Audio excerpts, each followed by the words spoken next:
mani sauc Santa.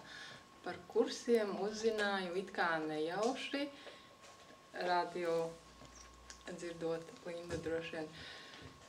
Bet pēc tam kursu laikā sapratu, ka es pati šos kursus sev pievilku, jo vienmēr kaut ko tādu biju vēlējusies un gaidījusi.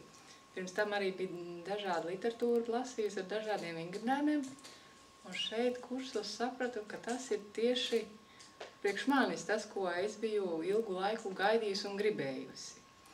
Par fizisko veselību uzlabojusies stāja, mugurkauls kļuvis viegls, lokans, elpot viegli, brīnišķīgi, un par acīm it kā brilles nenēsāju, bet jūtu visu skaidrāku, košāku, acis nenogurst. Un kurs, jā, priekš manis bija atradums un gribās nākošos.